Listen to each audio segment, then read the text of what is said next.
Hello friends, welcome back to the channel. मेरा नाम है डॉक्टर शैलेश सिंह।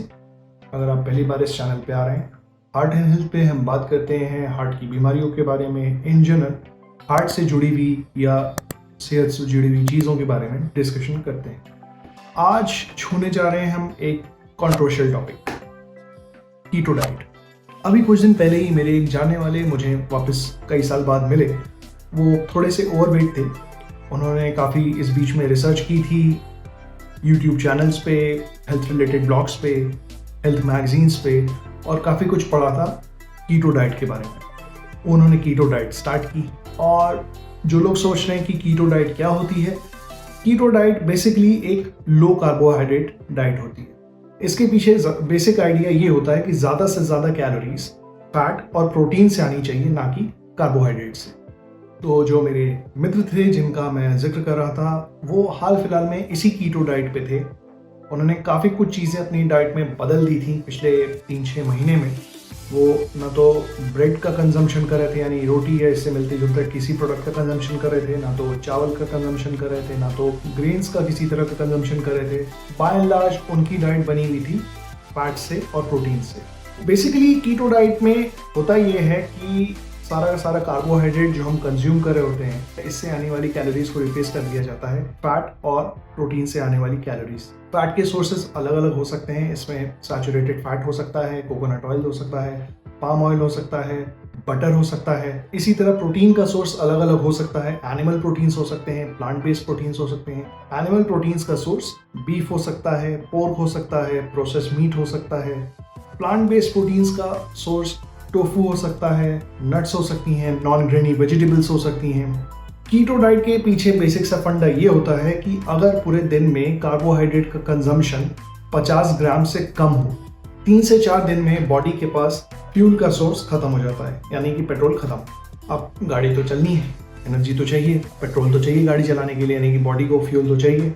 अब फ्यूल कहाँ से आता है? फ्यूल आता है प्रोटीन से और फैट से। बॉडी बेसिकली करती क्या है? ये फैट का ब्रेकडाउन करती है और प्रोटीन का ब्रेकडाउन करती है एनर्जी को डिराइव करने के लिए। And Tata, weight loss. इसमें प्राइमरली वेट लॉस क्यों हो रहा है? इसमें वेट लॉस हो रहा है बिकॉज ऑफ फैट लॉस, यानी कि फैट को बॉडी बर्न कर रही है एनर्जी प्रोड्यूस करने के लिए। इस वजह से वेट लॉस हमको इसमें देखने मिल रहा है। ये इंटायर फिनोमेना, ये पूरा फिनोमेना जो होता है, इसको मेडिकल टर्म्स में कहा जाता है कीटोसिस। इसमें बॉडी बेसिकली टोटल एनर्जी का सिर्फ 5 से 10% डिराइव करती है कार्बोहाइड्रेट से, 10 से 20% एनर्जी आती है प्रोटीन से, और बाकी सारी की सारी एनर्जी बॉडी के पास आती है कार्बोहाइड्रेट से। क्या कीटो डाइट सेफ है? क्या कीटो डाइट से कुछ नुकसान होता है? क्या कीटो डाइट हमें यूज़ करनी चाहिए? यही 3-4 क्वेश्चन आप सबके दिमाग में आ रहे हैं, मोस्टली लोगों के दिमाग में आते हैं, और मेरे उस फ्रेंड के भी दिमाग में थे जो मेरे से कई साल बाद मिले थे कीटो डाइट को लेके। कीटो डाइट आज की तारीख में वर्ल्ड ओवर काफ़ी ज़्यादा यूज़ की जा रही, अलग अलग लोगों ने इसको काफ़ी पॉपुलर बना दिया है। काफ़ी जगह आपको इसके बारे में पढ़ने मिल जाएगा। कितना सही है इसके बारे में, कितना गलत है, बहुत ज़्यादा लोगों को अभी जानकारी नहीं है, लेकिन हाँ, ये दुनिया भर में बहुत पॉपुलर हो चुकी है। क्या कीटो डाइट को मेडिसिन में यूज़ किया जाता है? तो yes, there is a definitive indication. Keto diet का एक बड़ा ही स्पेसिफिक इंडिकेशन मेडिसिन में है। इसको छोटे बच्चों में रिफ्रैक्टरी एपिलेप्सी, यानी कि जिन लोगों को मिर्गी की दिक्कत रहती है, जो ठीक नहीं हो रही होती दवाओं से, उसमें यूज़ किया जाता है। मेडिसिन में बाकी जगहों पे कीटो डाइट का रोल ग्रे एरिया में है। हमें नहीं पता इससे कितना फ़ायदा होगा। लिटरेचर में बहुत कंट्रोवर्सी है। कुछ डेटा कहती है फ़ायदेमंद है, कुछ डेटा कहती है नुकसानदेह।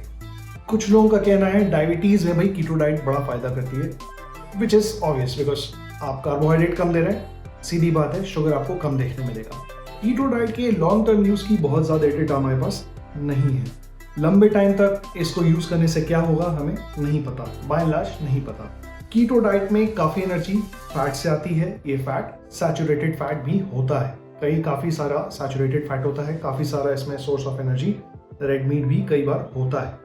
इसका रिपरकशन एक ये होता है कि वेट लॉस तो हो जाएगा, वेट लॉस तो गारंटीड है कि हो जाएगा, लेकिन इसका दूसरा इफेक्ट ये होगा कि एलडीएल कोलेस्ट्रॉल का लेवल, यानी कि बैड कोलेस्ट्रॉल का लेवल बढ़ जाएगा because of the food that you are consuming. जो भी आप खा रहे हैं कीटोसिस करने के लिए या कीटोसिस की स्टेट में एनर्जी के लिए, वो आपका एलडीएल कोलेस्ट्रॉल या बैड कोलेस्ट्रॉल बढ़ा देगा।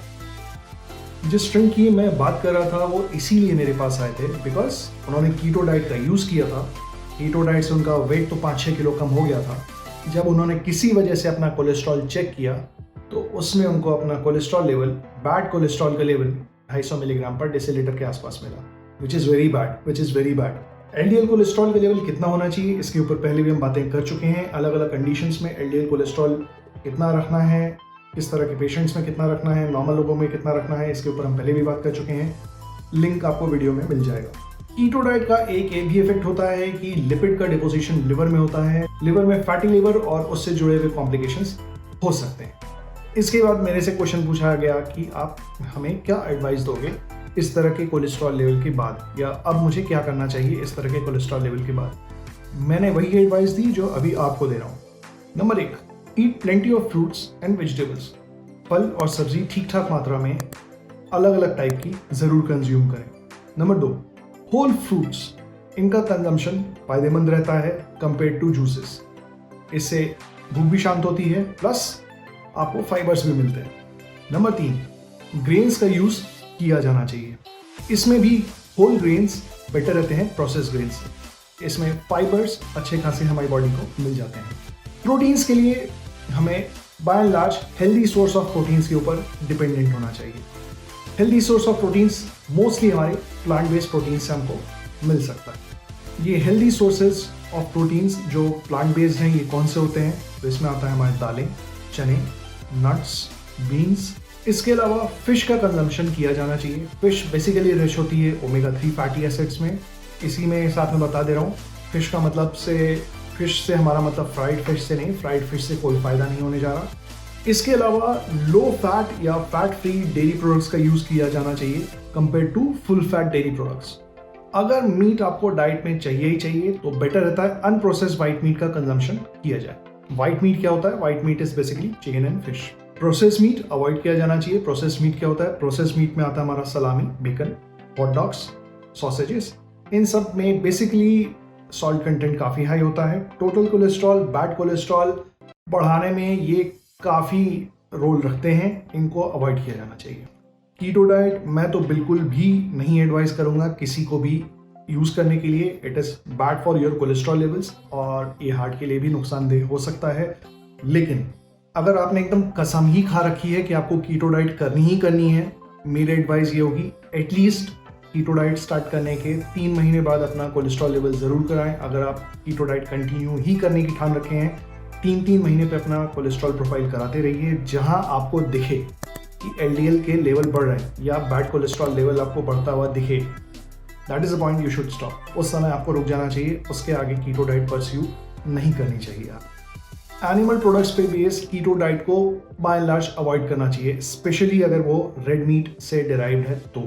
कुछ लोगों में जेनेटिक टेंडेंसी होती है जिनमें उनका एलडीएल कोलेस्ट्रॉल हाई होता है, या वो लोग जिनको पहले से ही हार्ट डिजीज या स्ट्रोक जैसी कंडीशंस हैं। उन लोगों को कीटो डाइट से उच्च दूरी बना के रखनी चाहिए। इन लोगों को कभी भी कीटो डाइट टाइप की डाइट्स में इंगेज नहीं करना चाहिए। ये रिस्की हो सकता है। You might be inviting trouble.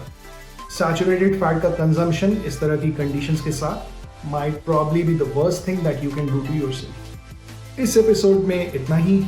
अगर आपके कुछ क्वेश्चंस हैं आप नीचे कमेंट में पूछ सकते हैं। अगर आप कुछ और जानना चाहते हैं, किसी और टॉपिक से रिलेटेड जानना चाहते हैं, कीटो डाइट के बारे में ही जानना चाहते हैं, कोलेस्ट्रॉल के बारे में जानना चाहते हैं, नीचे कमेंट में पोस्ट करिए। मैं कोशिश करूंगा उनको आंसर करने की। Thank you for listening.